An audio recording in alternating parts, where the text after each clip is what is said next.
Hello and welcome. The Inter-CFAR Faith and Spirituality Collaborative Fall webinar series welcomes you. We appreciate you for being with us today and thank you for joining us. I am Edward Jackson. I'm a Community Engagement Program Manager for UAB, University of Alabama at Birmingham, Center for AIDS Research. I'll be one of your co-moderators today. I'm also a member of the Inter-CFAR Faith and Spirituality Research Collaborative and part of the Birmingham Mayor's LGBTQ Advisory Board. I'm equally excited and honored being asked to be part of this webinar. I bring my lived experiences in substance abuse disorder and resiliency in the context of HIV. I can relate to the harm reduction principles, engagement in faith and spiritual communities, and to heal. Also, structural racism and other intersectionalities. Today, I raise my voice to validate others in celebration and show that recovery from substance use is possible and thriving with HIV. We are especially thankful for our sponsors, the partners at DC Center for AIDS Research, the Center for HIV Identification, Prevention, and Treatment Services, Legacy Project, UAB Center for AIDS Research, Behavior Community Sciences Core. A few housekeeping, are you allowed to please, we want you to remain engaged in our questions and answers on the Facebook live page with your comments. So we'll be monitoring those throughout, and at the end of the section, we will try to address all of those questions. This webinar, again, is being recorded on CFAR Facebook Live and other platforms. A recorded version of this webinar will be available on CFAR YouTube channel, and we will share other social media platforms with you at the end of the webinar. At this time, let's have a moment of silence to honor those struggling with addiction and HIV that has the courage to take and to face the fear, damage inflicted by them in the times of high stress and uncertainty. Again, a moment of silence, please.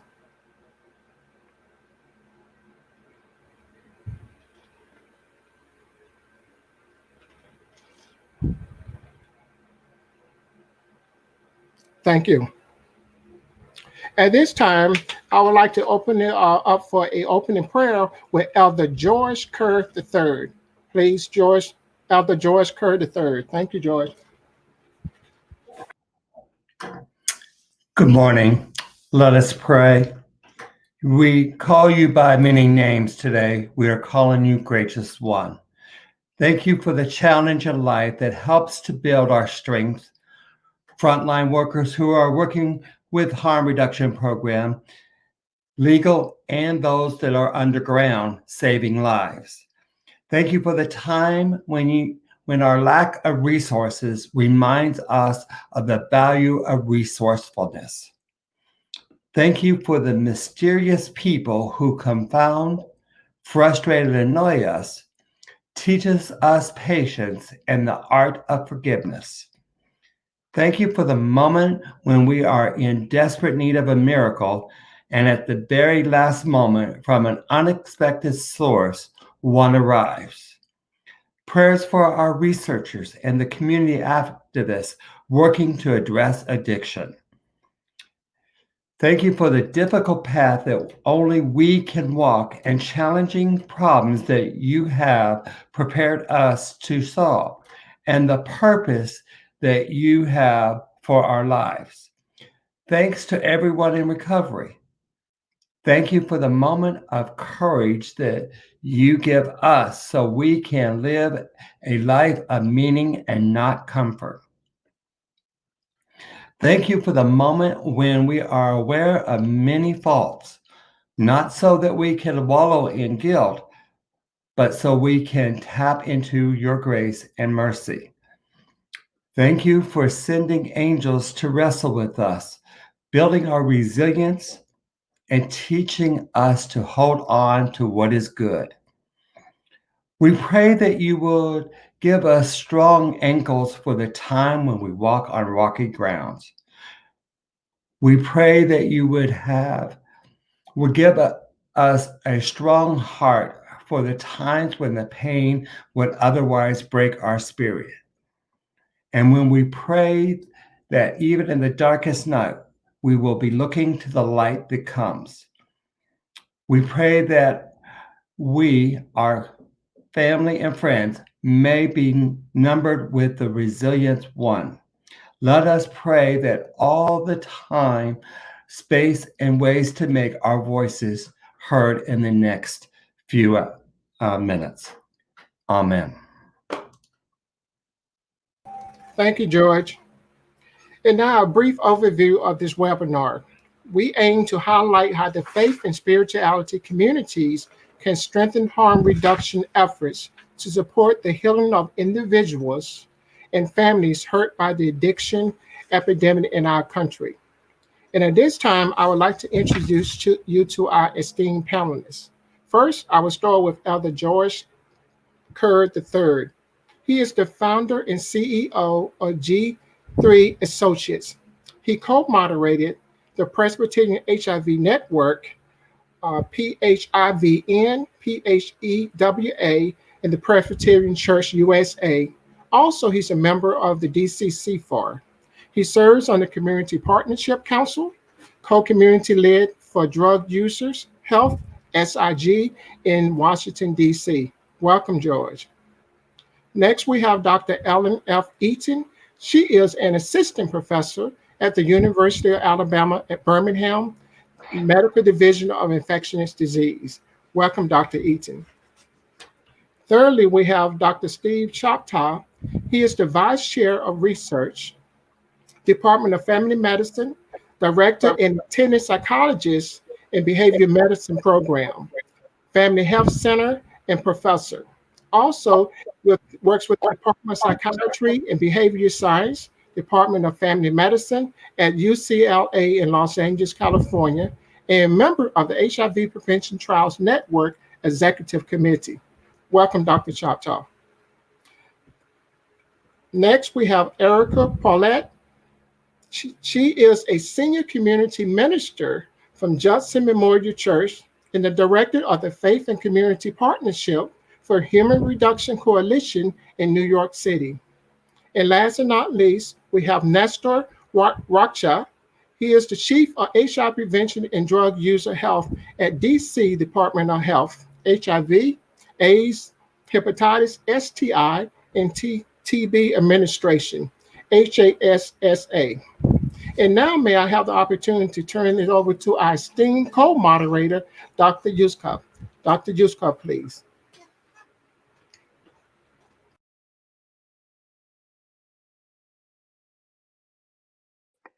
Good morning, everyone. My name is Dr. Delara Uskup. I am a postdoctoral fellow at the Center for HIV Identification, Prevention, Treatment Services. And it is such a delight to have my colleague and mentor, Dr. Stephen Choctaw, on the call and the webinar today, as well as the rest of our esteemed panelists. I really look forward to our discussion.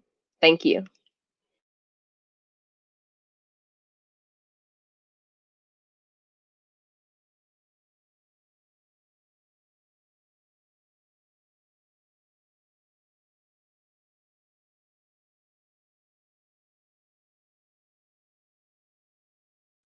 All right, so with all of that, let's go ahead and get started. And I know that Erica prepared a slideshow for us about kind of harm reduction, and she's going to be providing an overview of harm reduction. So if we can get her slideshow going, that would be fantastic. And Erica, if you can take about 5 to 8 minutes to kind of walk us through this overview and the foundations of harm reduction. We recognize it's a super brief overview, but we would greatly appreciate it.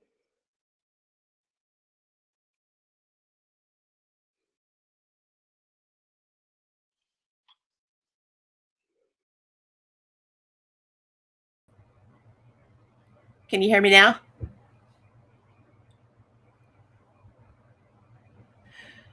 Wonderful. Good morning. Good afternoon. I know we find ourselves spread across the country in time zones. It's wonderful to have everyone here. My name is Erica Paulette, and I wear a few hats, but the ones most relevant to my being here today is that I am the Director of Faith and Community Partnerships for the National Harm Reduction Coalition. and the founder and director of Faith and Harm Reduction, a national collective of faith and community leaders who mobilize spirit, community, and power in partnership with people who use drugs. As we enter into this conversation today, perhaps we can switch to the next slide, on faith, healing, and harm reduction in the HIV community, I've been asked to ground us in some basic harm reduction principles.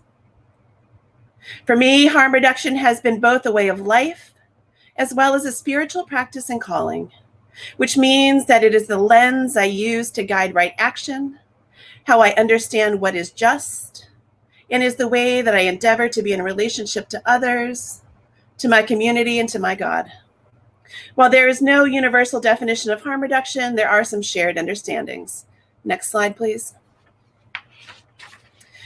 Harm Reduction International says harm reduction refers to policies, programs, and practices that aim to minimize negative health, social, and legal impacts associated with drug use, drug policies, and drug laws.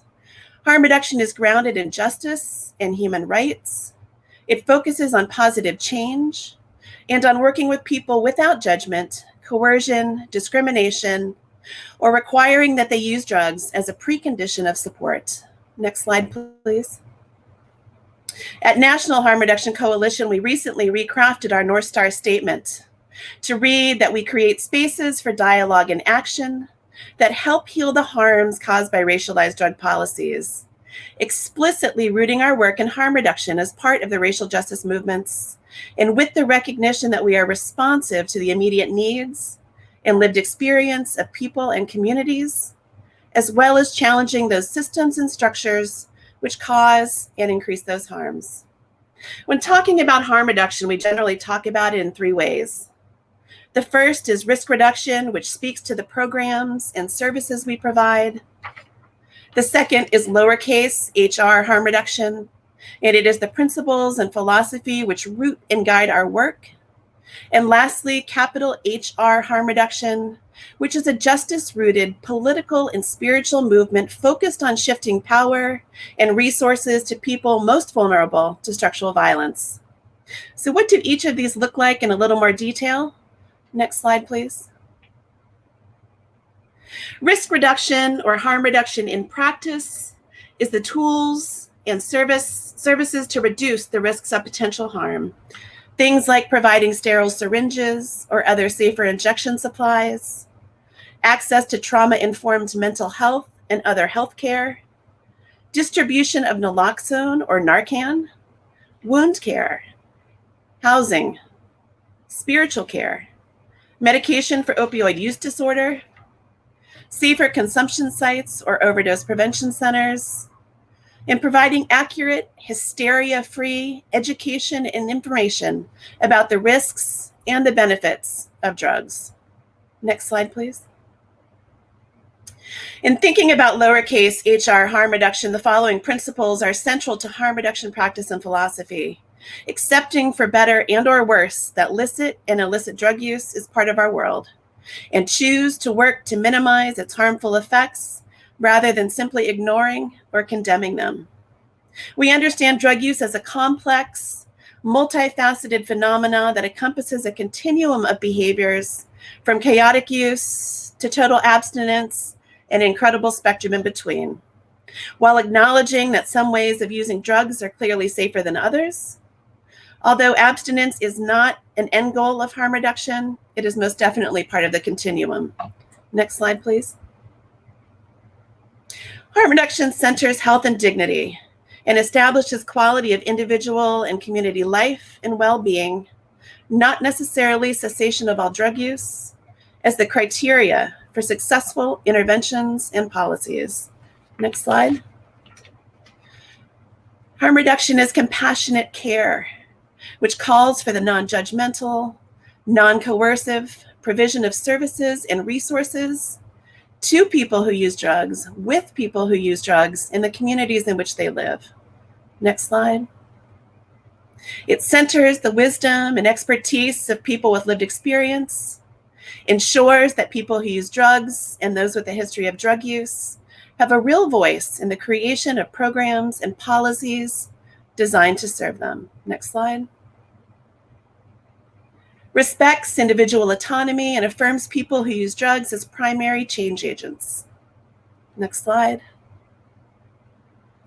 Harm reduction is rooted in a justice framework. It recognizes that poverty, class, racism, social isolation, past trauma, sex-based discrimination, and other social inequalities affect both people's vulnerability to and capacity for effectively dealing with drug-related harm. Next slide. And lastly, does not attempt to minimize or ignore the real harm and danger associated with licit and illicit drug use. Next slide, please. Capital HR harm reduction recognizes that we come into harm reduction work and the harm reduction movement from different places. Our own personal experiences with drug use, our love or grief for family member and friends, our professional experiences and commitments, our exposures to injustice.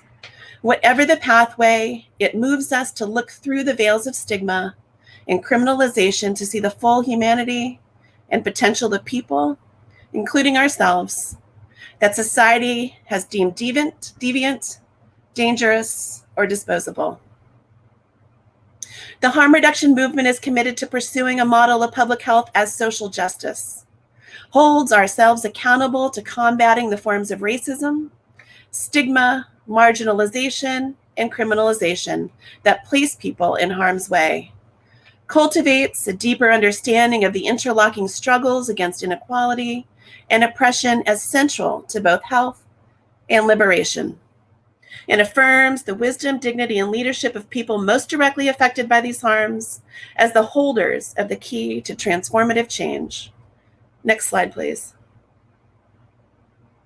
As I listen into these principles, I hear echo of many of the tenets of my own faith and faith tradition, and the call of harm reduction as a movement for healing and for justice. I hear empowerment through education, community, humanity, connection, healing, life-giving, compassion, consent, dignity, wisdom, understanding, love for neighbor, preferential option for those who have been marginalized, and justice with and for those whose humanity and rights have been denied. I see love. I see a gospel of harm reduction. Next slide. Actually, this might be the last one.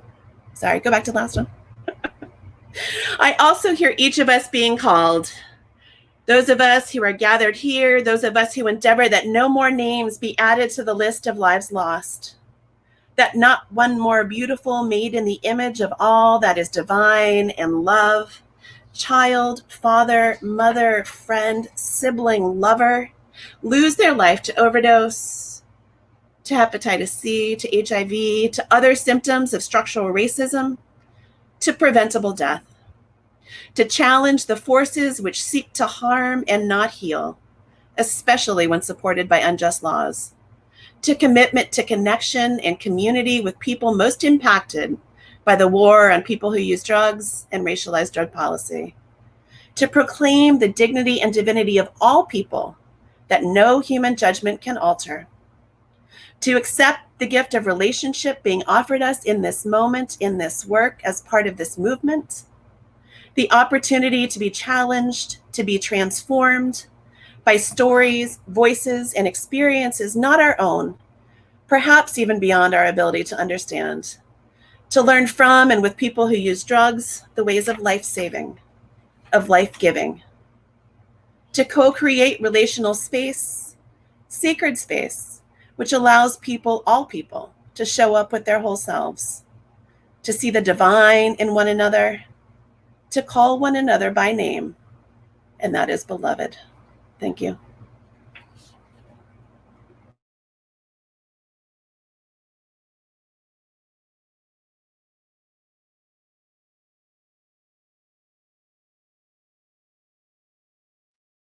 Wow, wow, wow. Erica, thank you for just starting us off. I know you had outlined a quote unquote brief presentation, but it was so thorough, and I am just so moved by your words talking about the gospel of harm reduction and being called and the divine energy and centering this around love. And I know I heard you say that the war on people who use drugs, and so I will be taking that taking that point away as we move forward, and turning my thought and my words away from the war on drugs and emphasizing people who use drugs, and that war that is there. So I just want to just thank you. We are all blown away. At this time, we do want to invite the rest of our panelists back to the stage. We're using the StreamYard platform, and everyone's back to the stage. And Erica, I did see you unmute. Did you want to say something? Okay, all right.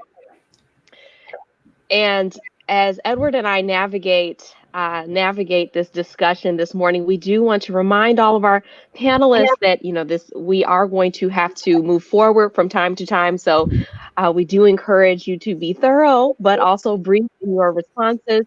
And we will be, sometimes following up with you and kind of pushing back on points that might be made. So without further ado, let's go ahead and get started with our discussion this morning and our first question.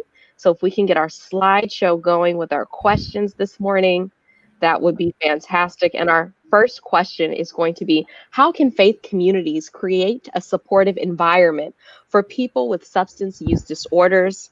How can faith be used as a tool to heal and not hurt people who have substance use disorders? And I know we want to hear from Erica as well as George, but maybe George can start us off. George? Thank you. I am really honored to be a part of this esteemed panel talking about this extremely important conversation. I am a man thriving with HIV for over 25 years, and I've had many family members who suffer from drug user disorder. In 2008, I co-founded an organization called Start at Westminster. And it's a harm reduction. We started out by doing HIV testing, but then we started to add a needle exchange program into it. And one of the things that really made our program so successful, being a needle exchange ran out of a church, is we met people where they were at. We didn't say, oh, you've got to come to our church to be saved, or when we're out in the street, we didn't talk about faith. And if someone brought it up to us, depending on the person and where they were at, the outreach workers would point them in my direction, and then we would have a conversation. But it's really important to understand that there's a lot of drug users, and especially those that are at the lowest in their life. The last thing we need to do is try to push faith on them. And so I really do appreciate what Erica stated. Harm reduction is grounded in justice and human rights. That's really important, that this is a social justice and a human right. Thank you.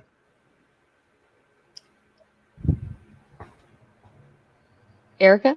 Yes, wonderful. Thank you so much. I think back to some of the questions that really started to kind of inspire my motivation and interest in expanding the conversation between harm reduction and faith communities. And one that we were asked over and over again is, what can we do to move churches, people of faith, communities, spiritual communities, to respond to the fact that our people are dying? The perception is that they do not care.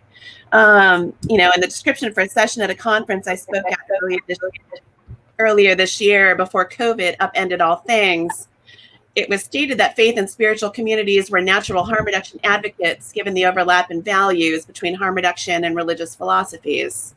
And while I believe this to be totally accurate, as it has been lived by many people who use drugs, quite the opposite rings true. Faith communities of spirituality have caused and continue to cause exquisite harm to many people. Casting substance use as a moral and personal issue rather than the complex health, structural, and social justice issue that it is, by stigmatizing turned criminalizing people for what they choose to put in their bodies, and by continuing to promote dangerous theologies which dehumanize and which harm, not heal. I believe we can change this. Naming the harm, naming the loss, changing the narrative is a critical first step. Faith and spiritual communities possess significant influence and have the ability to reshape discourse on the drugs issue and the people who use them through the promotion of theologies rooted in liberation and which take their direction from persons and communities impacted by substance use. In partnership with people who use drugs, we have the capacity to challenge foundational assumptions about substance use, to realign public opinion to one which foregrounds that people who use drugs are divinely created, possessing a full humanity, which demands a compassionate public health and harm reduction response.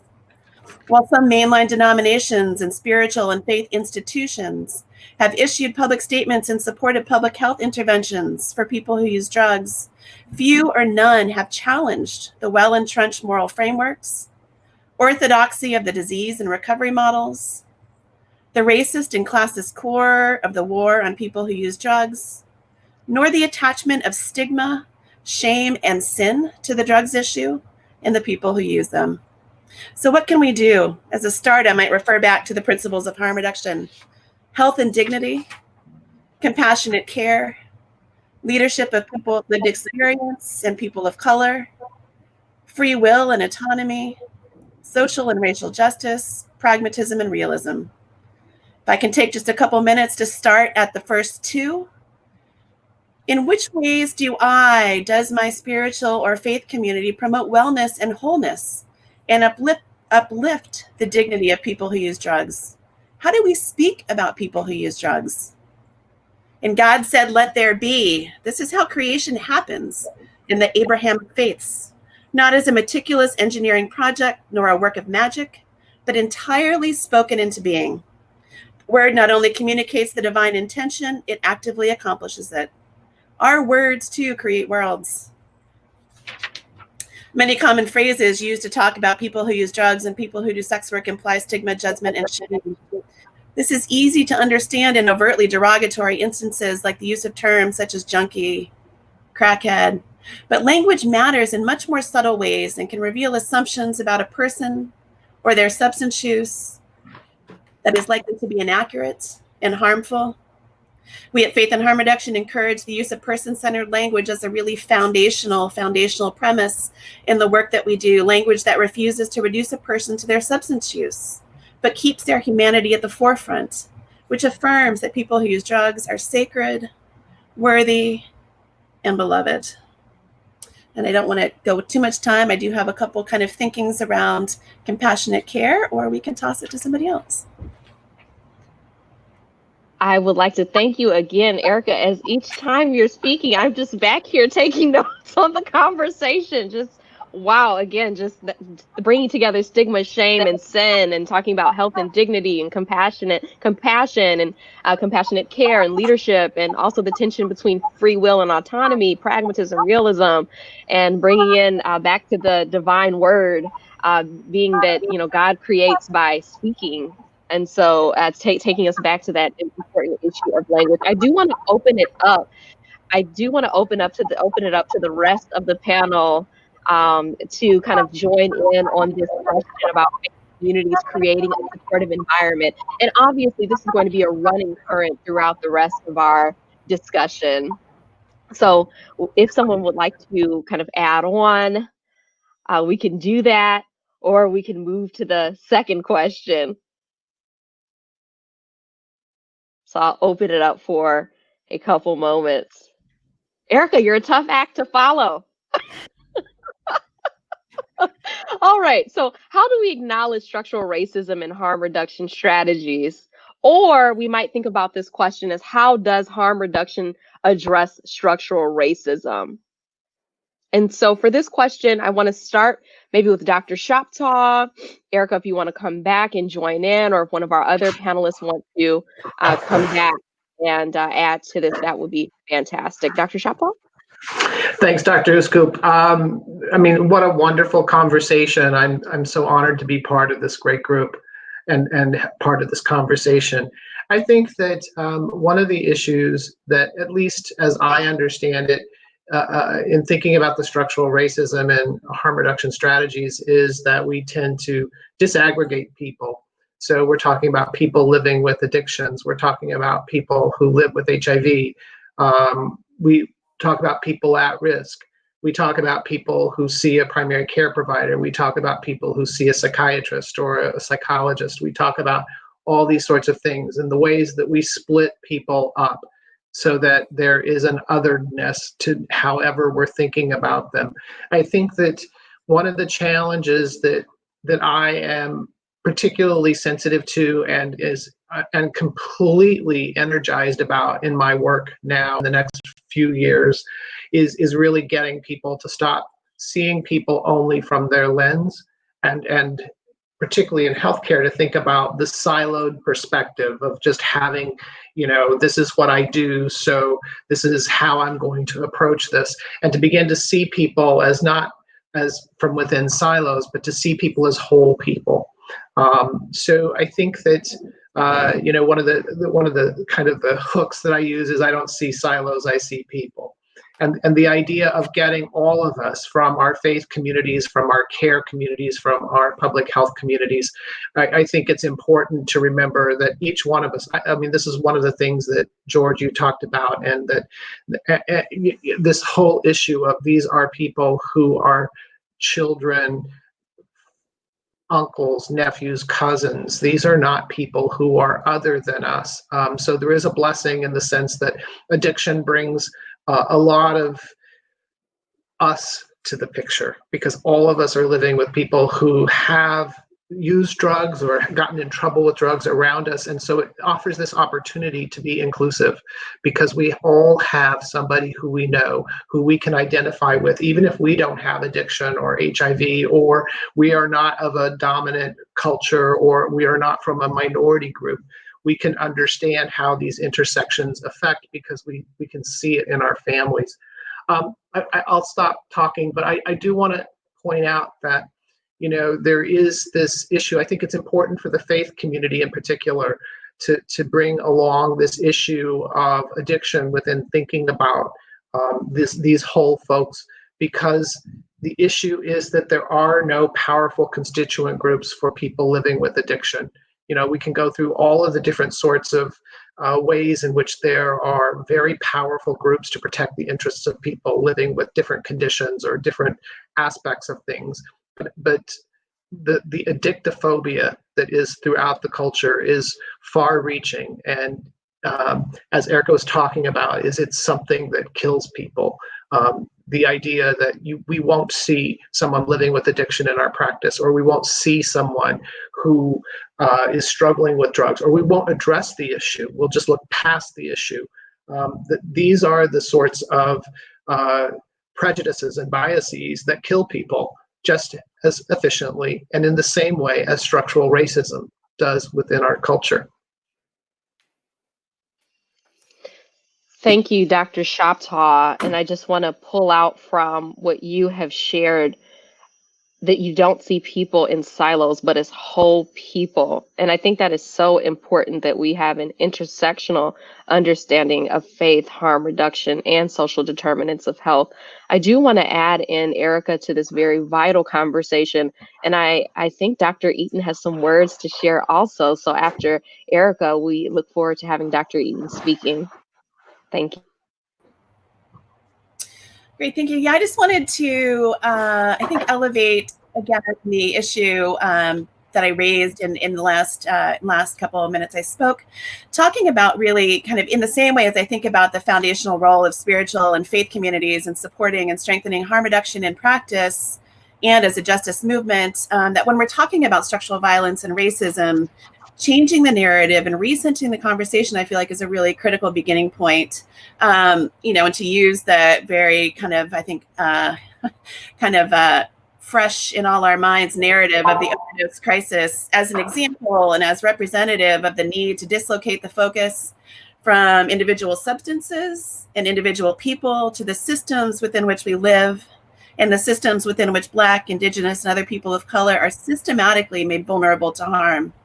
The opioid crisis among whites has been framed as a threat from outside, with drug users facing an illness or a disease rather than a personal moral shortcoming. Demonstrators cast people who use drugs who have died as victims. Victims are often depicted in a sympathetic light with an emphasis on family bonds, survivor grief. And this largely white drug epidemic we're facing now bears little resemblance to the scenes of squalor, sociopathy, and criminality depicted in media coverage and public conversation on the drugs issue, especially among people and communities of color. And I think the significance in this is the understanding that how we frame the issue is how we respond to the issue. If overdose and other drug-related harms are connected to health and wellness concerns, then we ensure that people have access to treatment and to care. If drug-related harm, such as overdose, is understood to be connected to criminalized behavior and criminalized people, then we respond with elevated policing, incarceration, punitive approaches. And so it seems like in order to really eradicate racial and economic disparities and achieve the full impact of harm reduction and public health approaches, to drug policy acknowledgement of the failure of punitive approaches is essential, but not sufficient. I think harm reduction needs to identify, undo, and repair the harms of structural racism, which underpins and drives our entirely punitive approach to drug policy and practice. Dr. Eaton? Thanks. I have a few additional comments just for context. I am an HIV treatment provider and a Suboxone prescriber in Birmingham, Alabama. So our context here is very different, and we have a lot of restrictions on harm reduction, specifically syringe services. But it's a huge missed opportunity to address structural racism and thinking not just about substance use outcomes in this continuum that Erica mentioned in terms of use and behaviors, but even health outcomes. And I think you alluded to this when you talked about social determinants. What I would love more than anything is if we had this integrated approach where we could address not only these use behaviors and mental health comorbidities, but also think about HIV prevention and hepatitis C treatment, tobacco cessation product. I mean, you can imagine a whole range of health outcomes that we would be much more likely to achieve if we had that integrated approach. And many of us are working on policy, but I think in the interim, it's been really hard to access these very, very vulnerable cohorts, not just to treat the underlying substance use and mental health issues that I mentioned, but also to advance them along the HIV care continuum, to prevent, transmissions and treat all these other comorbid, diabetes, high blood pressure, all the other really poor outcomes we see in the Black Belt. I just see this as a huge barrier, the fact that we don't have the opportunity to provide harm reduction in a lot of the southern states. Thank you, Dr. Eaton. I want to bring on George.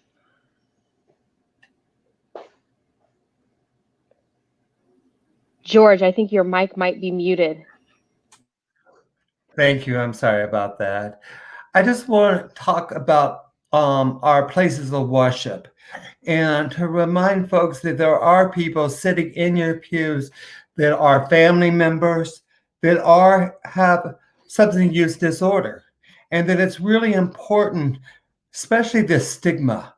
We really need to work on breaking the stigma that it's okay to come out and talk about substance use disorder. It's okay to love each other.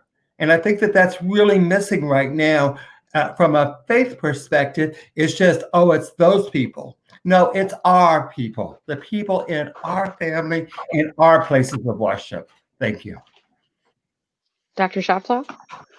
Yeah, I just wanted to follow up a few points. I mean, the group this is a great discussion. One of the things that happens in these care settings, when we go into care settings, and also when you go into faith settings, when you're sitting, George, I like your point about you're sitting on a pew and the guy sitting next to you or the woman sitting next to you could definitely be affected by HIV and addiction or mental health disorders or not living well or hunger or all kinds of things. That what we need to do is to to ask that next question. That's the action item here, is to really think about, like with Ellen, what you're talking about, this integrated strategies approach. If you're the HIV care provider, to just ask if somebody's also eaten today, or do they have a regular place to sleep? Or are they using a substance that they're worried about, which is outside your job description, but actually is how you begin to see outside silos and to begin to see people as human beings who have whole purpose and whole being and meaning, and that you have the privilege to see them in a particular setting, but that it's really upon you to ask that next question, which is not part of your job description, either as a member of the faith community or within the health system, to ask. It's actually taking that humanity and expanding and taking the responsibility to check in with that brother or sister who's sitting next to us. Thank you, Dr. Shoptaw. And some of that begins to answer and anticipate our next question. So when you say asking the question that's not part of your job description, to see people, the job description, whether it has it in there or not, we should all be seeing people as human beings with whole purpose and meaning. But I know sometimes that's not acted upon. But how can we, working together with faith and spiritual communities, protect and support people with HIV and vulnerable populations, specifically during this time of COVID-19? So we're thinking about in the rural areas, people who are experiencing homelessness. We're thinking about what's happening in the southern states, et cetera. So how can we think about this kind of question about supporting people who are extremely vulnerable, especially in this complex time of COVID-19? And I really want to open this question up to all of our panelists. So I do want to encourage our panelists to unmute themselves and join in. And so, Nestor, would you potentially like to get us started with this? Sure. And actually, this sort of begins to tie together with the previous questions, I'd like to say, because one of the key aspects of faith communities is the tremendous ability that they have to influence attitudes and norms. And so by engagement of community in general, we can actually influence attitudes and norms towards people who actually use substances, not in, as it was mentioned before, in a punitive way or from a criminal point of view, but actually more from taking a vantage point that evaluates and looks at the trauma that people may have gone through, that may have impacted this folks' lives, the needs that are actually need to be met. And more importantly, when it comes to substance use, I think that one of the key aspects is that there are a lot of preconceived notions about why it is happening, why it takes place. And one of the most important ones is that there is an element of just simply wanting to do it or enjoying doing it. And oftentimes this is not the case. It's actually a need. It's actually necessary. It actually keeps people alive sometimes. And so when we look at these elements from a harm reduction standpoint, we realize that sometimes drug use could be the only thing that is keeping a person alive. And so then trying to see the person as a whole and evaluating what are those other elements that are affecting them so that we can tackle those barriers can be of most benefit. George? You know, here in Southwest Washington, D.C., my co-pastor talks to me quite regularly about the drug use and how it's gotten more, the rates are going up because of COVID-19. And we really don't understand that from a researcher perspective. But one of the things that we're able to do is give out Narcan. And that is to bring someone out of an overdose. And so having the education to faith leaders so that they feel comfortable going out into the community and talk to people that are actually active using, and to give them the tools to use with that, including in where it's legal, Narcan. Thank you. I just really wanted to, if I can, just, emphasize, double emphasize, triple emphasize what George just said relative to, thinking about the realms within which I am connected. I have a real small congregation that I support that meets out of Judson Memorial Church, or at least it did prior to COVID, and that's entirely it's a congregation that is led by people who use drugs and people who do sex work and other harm reduction allies. And during this time in New York City, we're seeing an almost 35% increase of overdose fatalities. Almost 74% of those are amongst communities of color.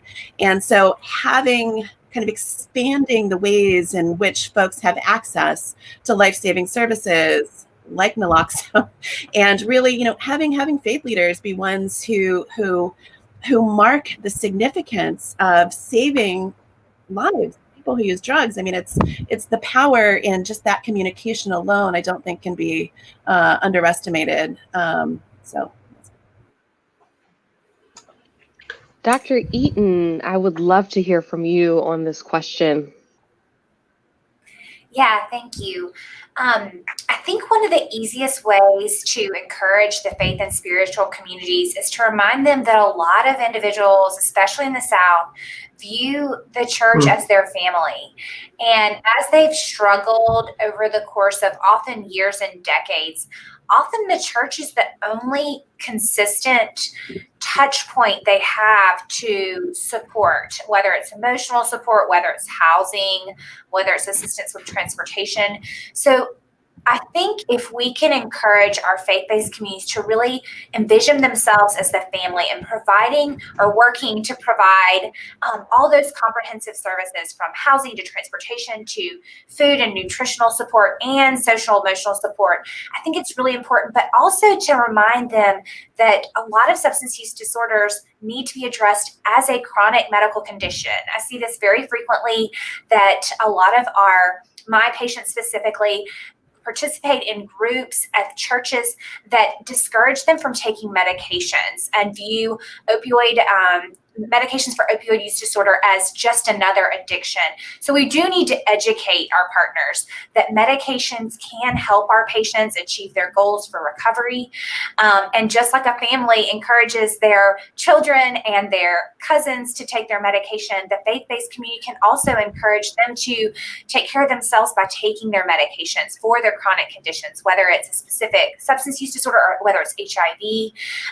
And I do think there's an educational piece that has to really be reinforced, as I mentioned, especially in the South, where I think a lot of the faith-based community has not kept up with, unfortunately, for multiple reasons, a lot of the research that shows that our patients can have really great outcomes if we get them the treatment for substance use disorders that science has provided us with.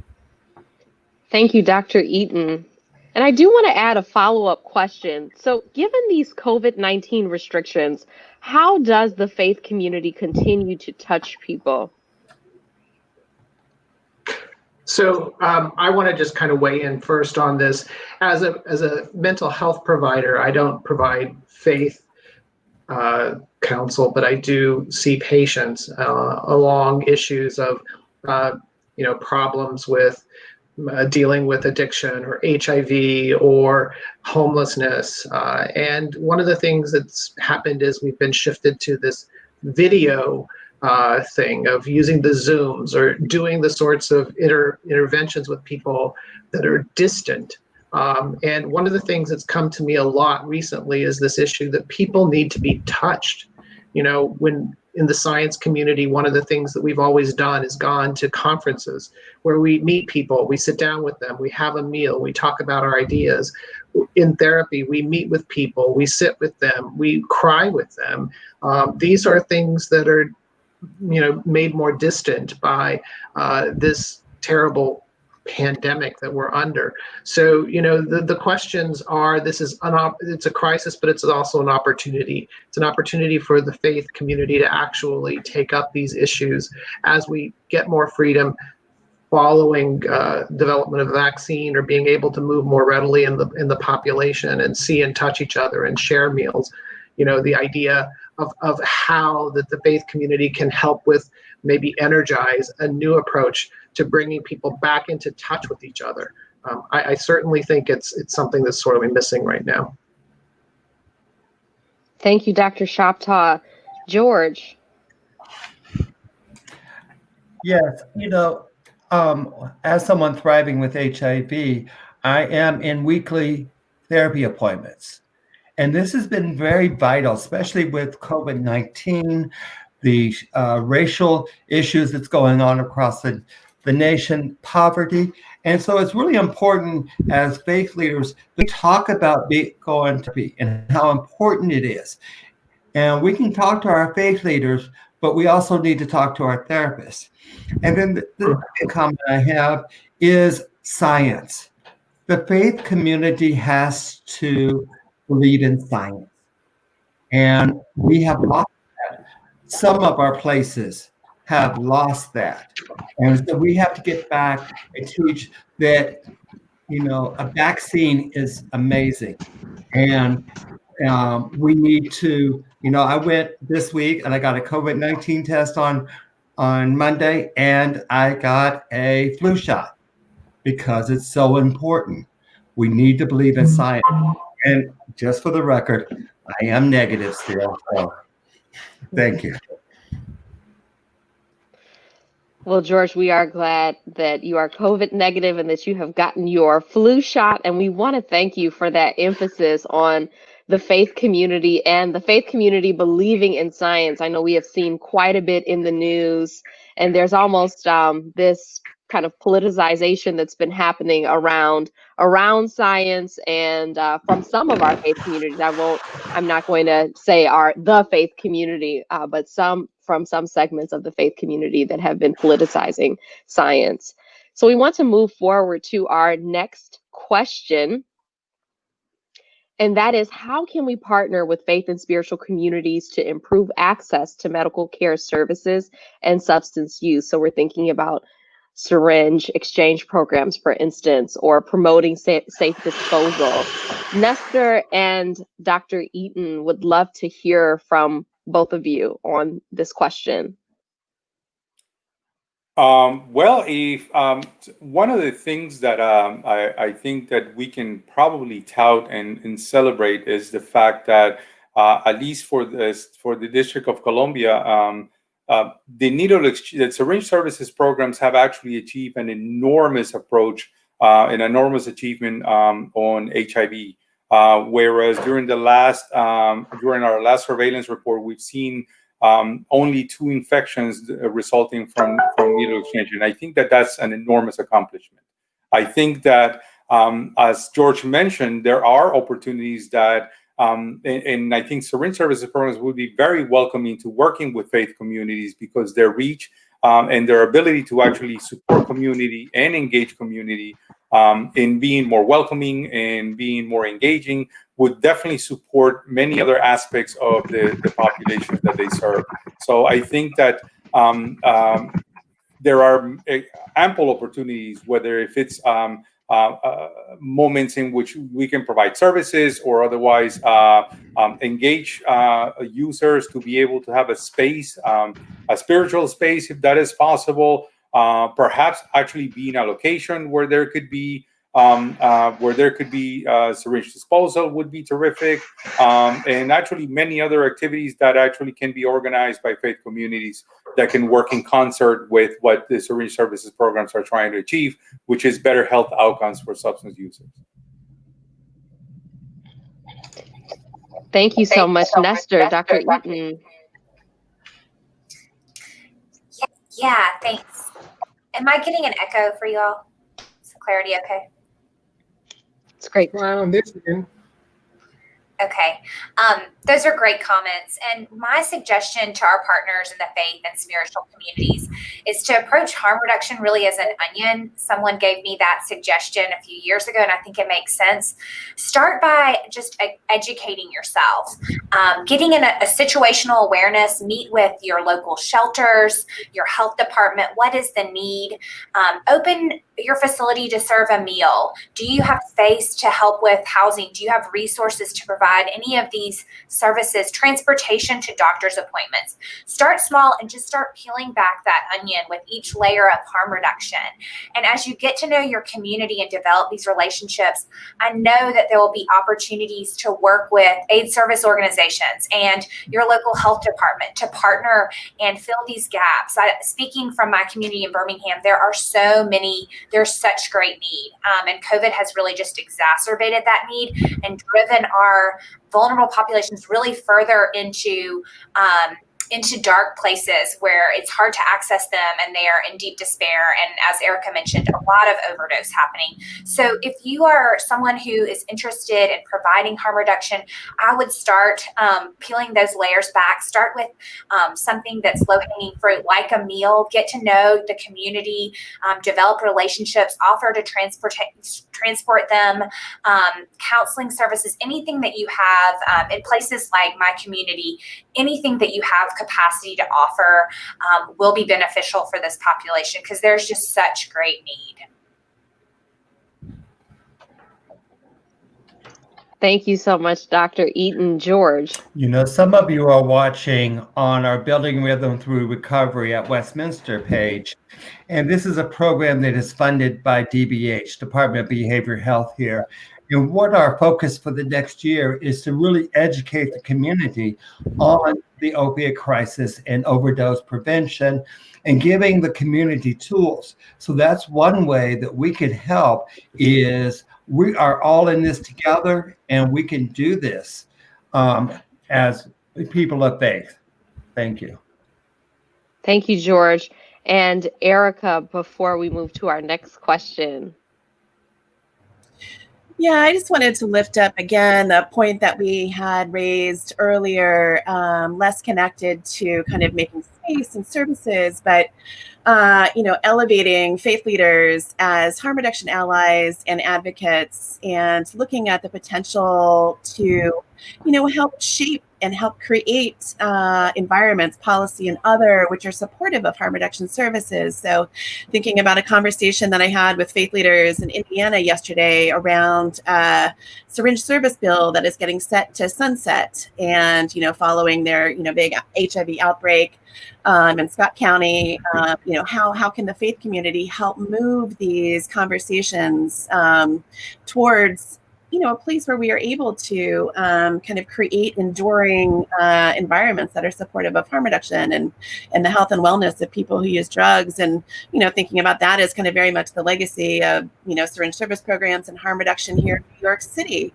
that we had folks like Father Luis Barrios who, were insistent on being able to provide syringe access when it was not legal, and as well as move both his denomination in the Episcopal Church and others, and ultimately resulted in the establishment of the legalization of syringe access here.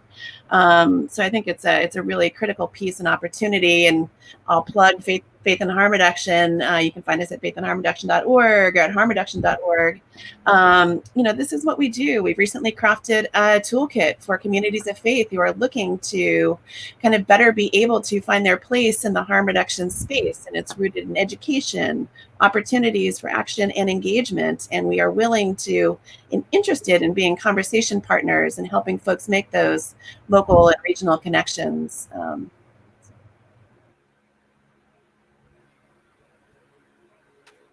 Thank you, Erica. And, I am ordained, and I'm feeling myself being on the pulpit. I do want to shout out a special audience member. Sometimes someone walks into your church and you have to stop in the middle of the sermon. You got to look out to the audience and you got to shout them out. And so it is such a delight to hear that Dr. Chris Gordon is on the line. He is the Chief of HIV Treatment and Translational Science Branch at the Division of AIDS Research at the National Institute of Mental Health. And we truly would not be here without him. He is responsible for this movement within the CFAR and the ARCs on spiritual wellness and thinking about thinking about not looking at people in silos, but looking at people, thinking intersectionally, and bringing the faith and spiritual communities together around this work on HIV prevention, treatment, care, and research. So we just want to give you a shout out from the pulpit, Dr. Gordon. Thank you so much for joining us this morning and afternoon. Thank you. And thank you again for bringing us all together. All right, so we want to keep it going and move to our next question. And that is, how do we apply lessons learned from HIV prevention, treatment, care, and research in tackling the opioid overdose crisis? And so from the perspective of faith and spiritual communities, how might we deliver inclusive HIV prevention, treatment, and care efforts to address substance use? Dr. Shoptaw.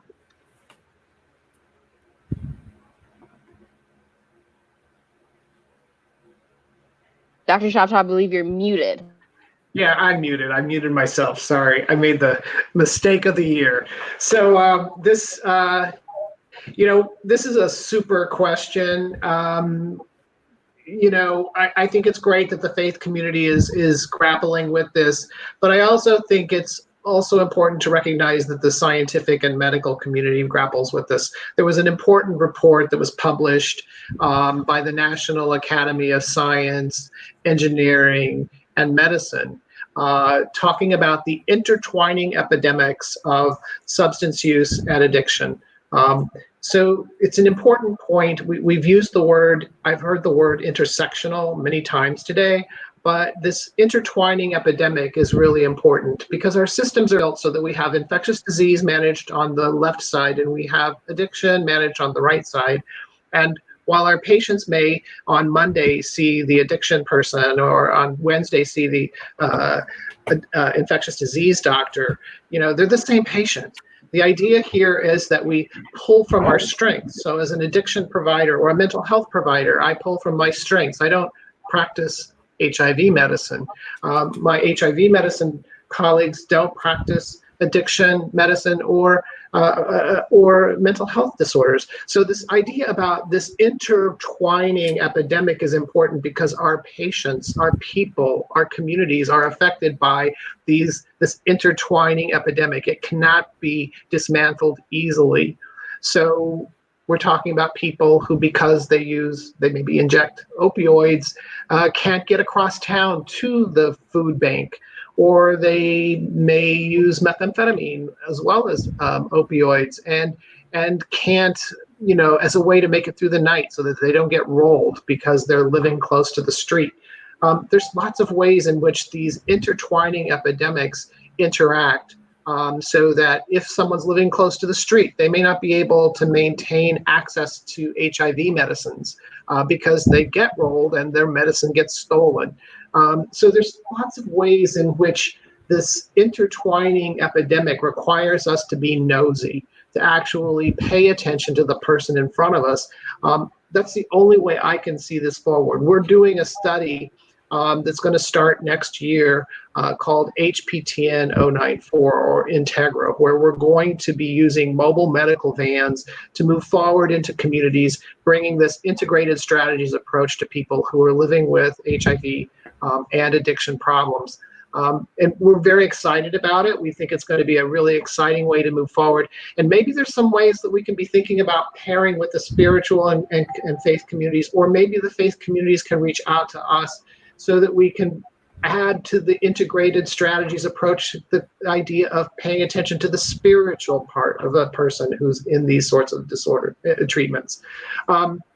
So I think I'll park it there, but I do want to say that this is really hard because if you're trained in a particular way, so you're trained in doing mental health or substance use intervention, it's really hard to think about HIV with the person sitting in front of you. And if you're trained in HIV, it's hard to think about the addiction stuff. And if you're trained as a faith provider or a spiritual leader, it's really hard to think about people and their physical needs. So it's a challenge to all of us. And it's kind of why I like to think about us.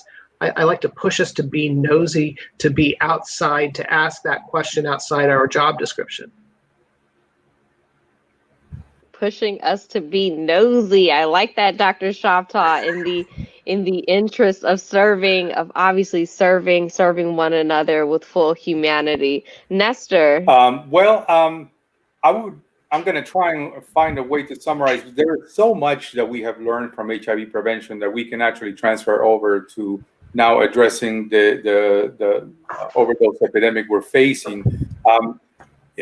Let me start with saying that how we've learned to use data to drive programming has been the key, one of the key strategies and tools that we've used and that we can apply actually for people who use substances as well as those who are at risk or overdosing. The fact that we can identify, for example, geographic areas where you have peaks and you have the specific communities, for example, being affected, and where you see trends that are moving. That way, you can actually then move forward with your approaches and try to concentrate where your efforts can actually have a better reach, better impact.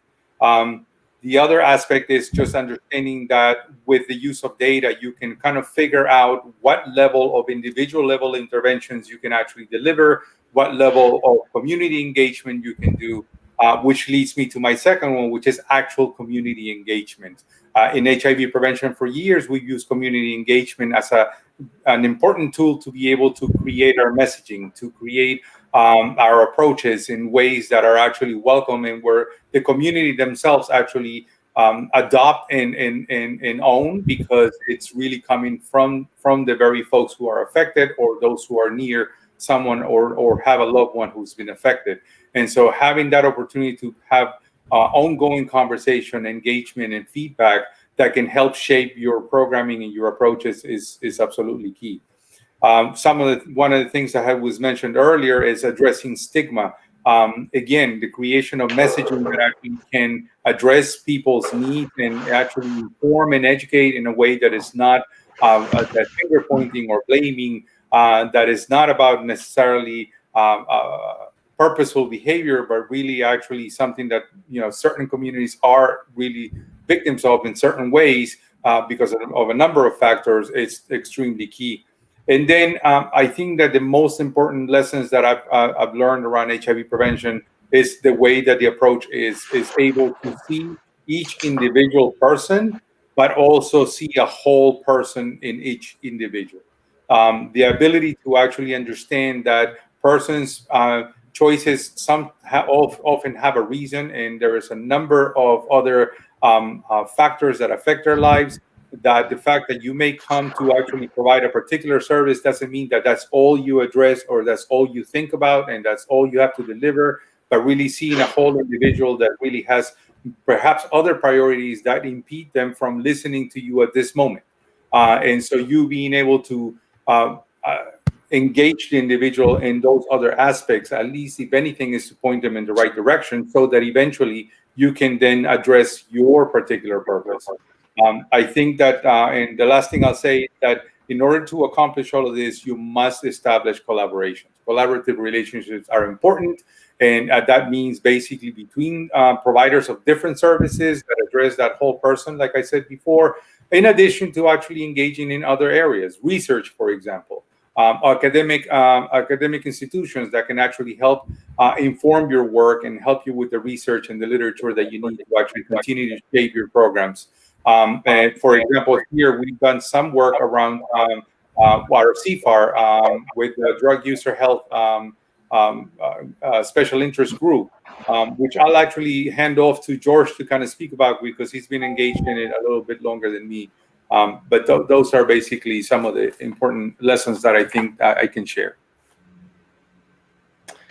Thanks, Nestor. I just want to echo two things Nestor just said, and that's the important treating the whole person. For the longest time with HIV, we were just doing silos of the treatment until we started treating the whole person, address housing needs, address mental health services. All of that is really important.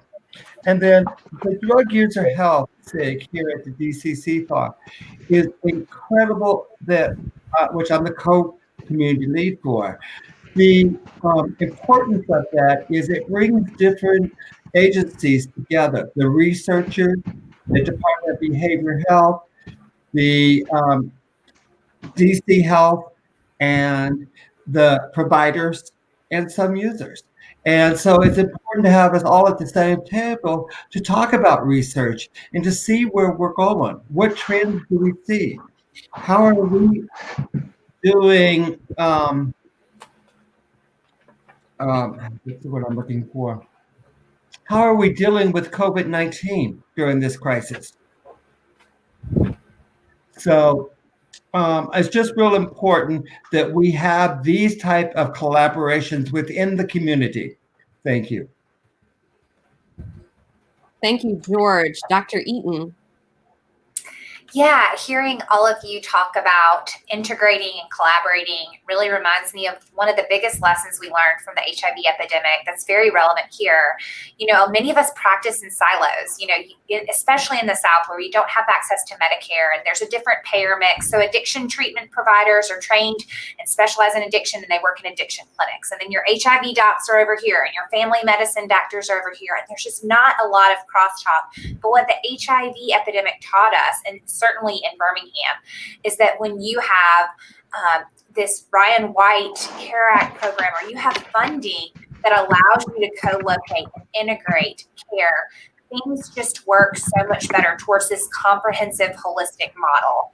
And I know we can't change policy on this call, but I think we can encourage our faith-based community. If there's anything you can do to partner with someone and co-locate services, so you're not sending them on a bus across town to get an HIV test, and you're not sending them somewhere else to go get a meal or some other benefit. If we can work together to co-locate and break out of our silos, whether it's aid service organizations and the faith-based community, health departments, if we can really work together to reduce barriers and be a one-stop touch point for our patients, that's what we see in our HIV clinic. You know, we provide food and we provide transportation and we provide medical services and counseling. And the more we can do that, I think the more we can achieve these really important outcomes for our patients.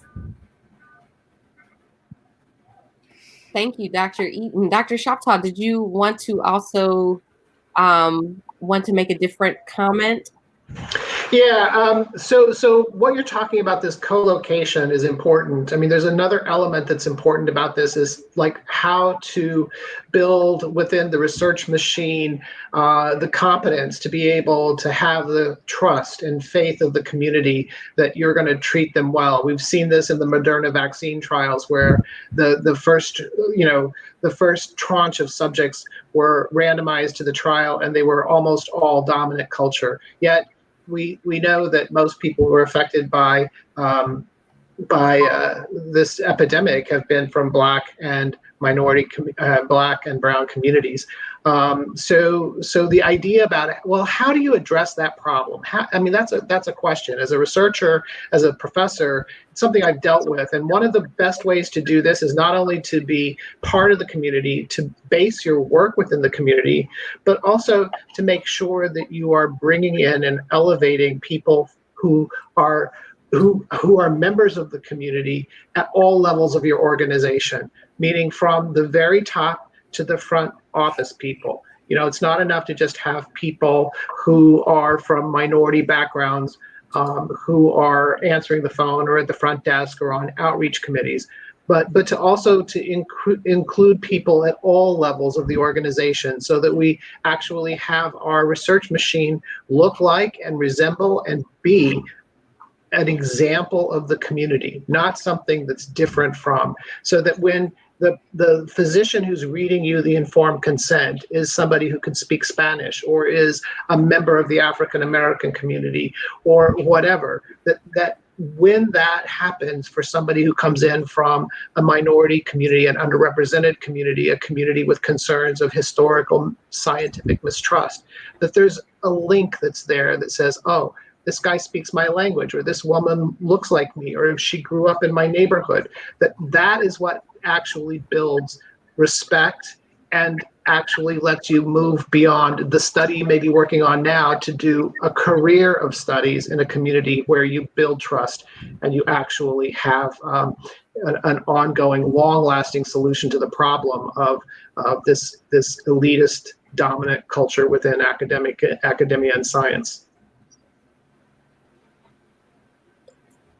Thank you so much, Dr. Shoptaw. So as we begin to wrap up, it's been such an invigorating conversation and discussion this morning. But as we begin to wrap up, I want us to begin to turn to our two questions. What are ways we can increase public awareness in faith and spiritual communities among our family and friends? And I'm going to incorporate our last question as well. How can we expand national, regional, and or community capacity and direct services through trainings and resources, monitored surveillance, and evidence-based approaches? So just to quote civil rights leader turned ancestor, recently departed Representative John Lewis, how can we get into some good trouble? And I want to open this up to all of our panelists to just popcorn and answer this question, or these two questions. I would just say that it's real important that I talked about earlier, and that's to educate our faith leaders when talking to substance active users. And that, when they're out in the street and they pass someone, to know that, and they can feel comfortable enough with these tools that they will engage with them instead of just passing by them when they ask for money or when they are in need of help, And so just being able to feel comfortable and to give life-saving medications when needed with those tools.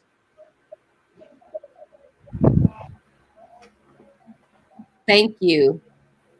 Thank you, George.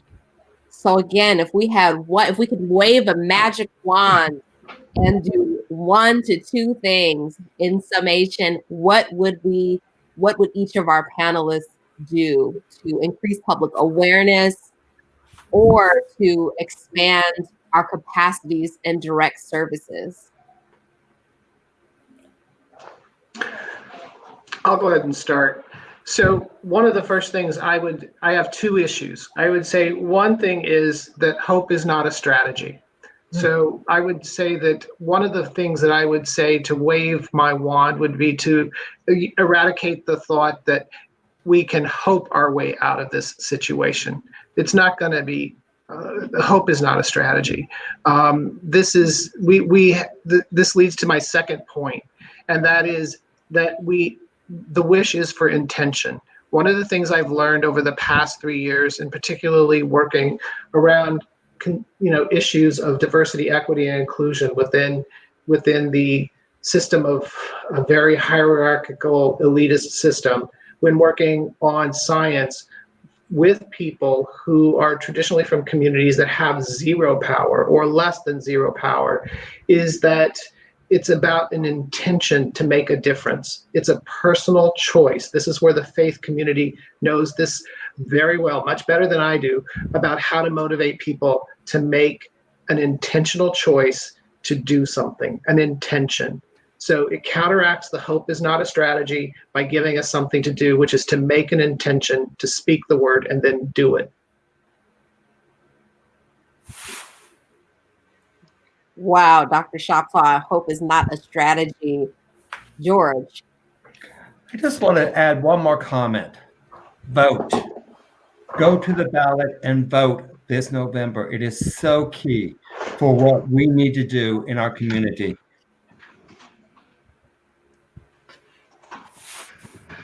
And I do want to thank our Facebook user who has made a comment and has said thanks for this very enlightening and informative conversation. I was eager to learn more about harm reduction that applies to places of worship, but also outside with those with no particular faith structure, but who try to live up to our highest spiritual ideals. So we want to thank you all for continuing to engage with us this morning. So again, back to our panelists, how can we get into some good trouble once we leave this call? Or how have we gotten into some good trouble before we started this call? What are 1 to 2 things that we have in our power to do? If we could wave a magic wand, if we could change a policy, if we could change a way that people think? Well, I think one thing that folks have all said today is we have the ability to break the silence around this issue, and we have the ability to ensure, and talking about myself as a faith leader, we have the ability to ensure that all people see themselves, their loved ones, included in the community of the beloved as we're talking about these issues, and that we are finding ways to extend extravagant welcome that is very explicitly, invites people in. Nestor and Dr. Eaton, I'm looking at you both. So I think that the will is important, and the outreach is important.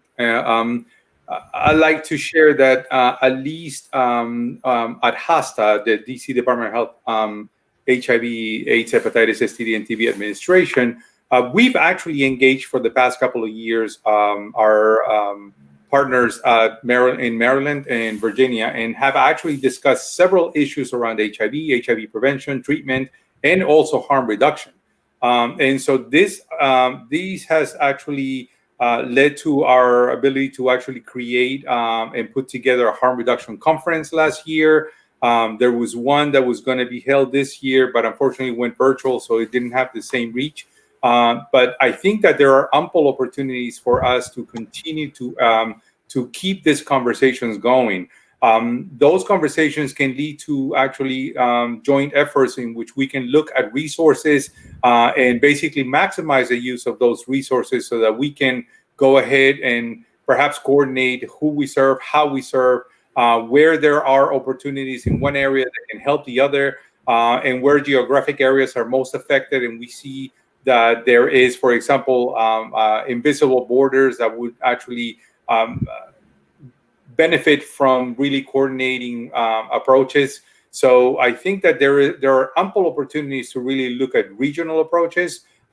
We've started some of those, like I said, and I would encourage actually within the faith community, I think there is the same opportunity as well. That outreach and that conversation beyond just our borders, to be able to kind of coordinate approaches and just simply offer up whatever resources are available can definitely maximize the impact that we can have.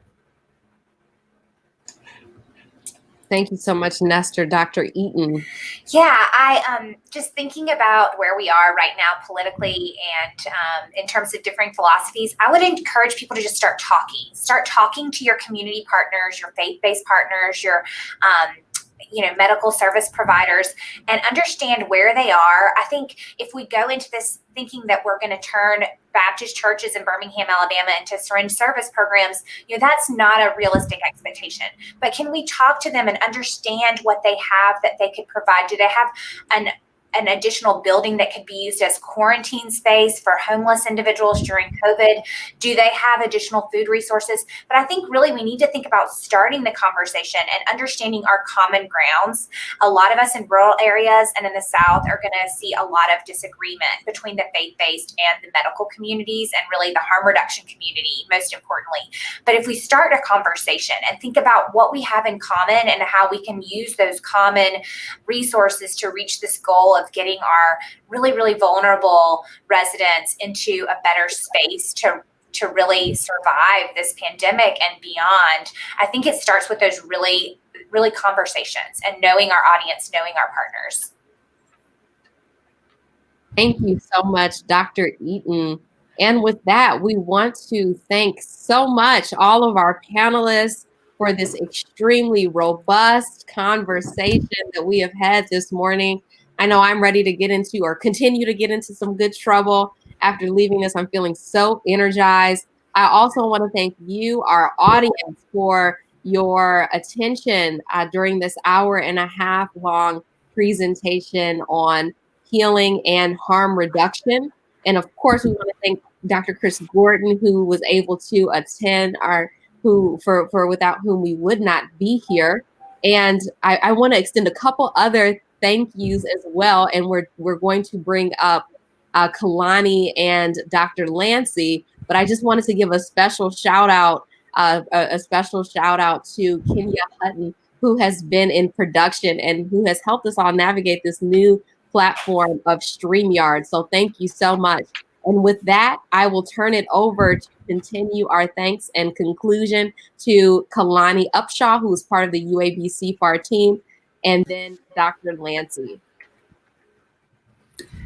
Thank you so much. I echo Delara's thanks. We are so very thankful. What an amazing seminar. So many key messages and strategies shared by our panel members. I hear loving, thriving, connecting, partnering, collaborating, believing in science, believing, seeing how the faith community can help us connect. So thank you, yes, panelists, for your inspiring messages. And thank you to our moderators, Eddie Jackson and Delara Yuskip, for somehow making this so smooth. And I want to echo the thanks to our producer, Kenya Hutton.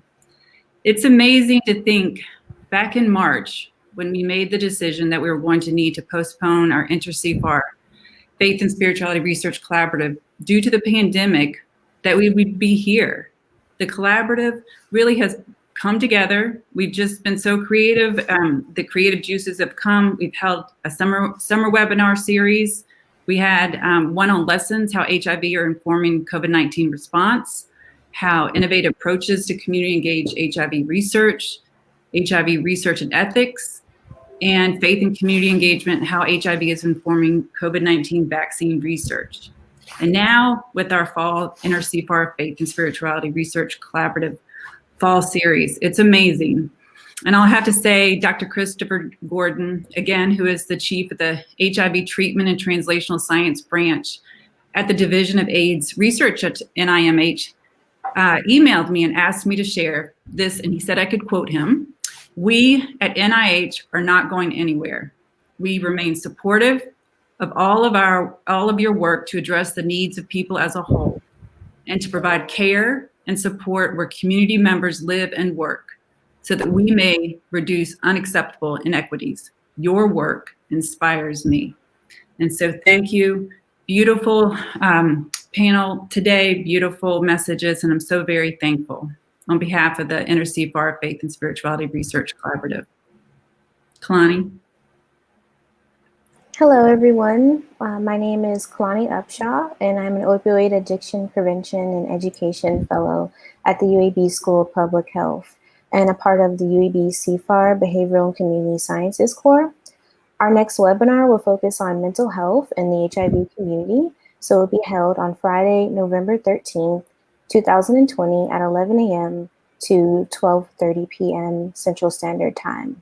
For more information on upcoming events and resources, follow the UAB Center for AIDS Research, Behavioral and Community Sciences Corps on Facebook, Twitter, and Instagram at UAB CFAR BCSC.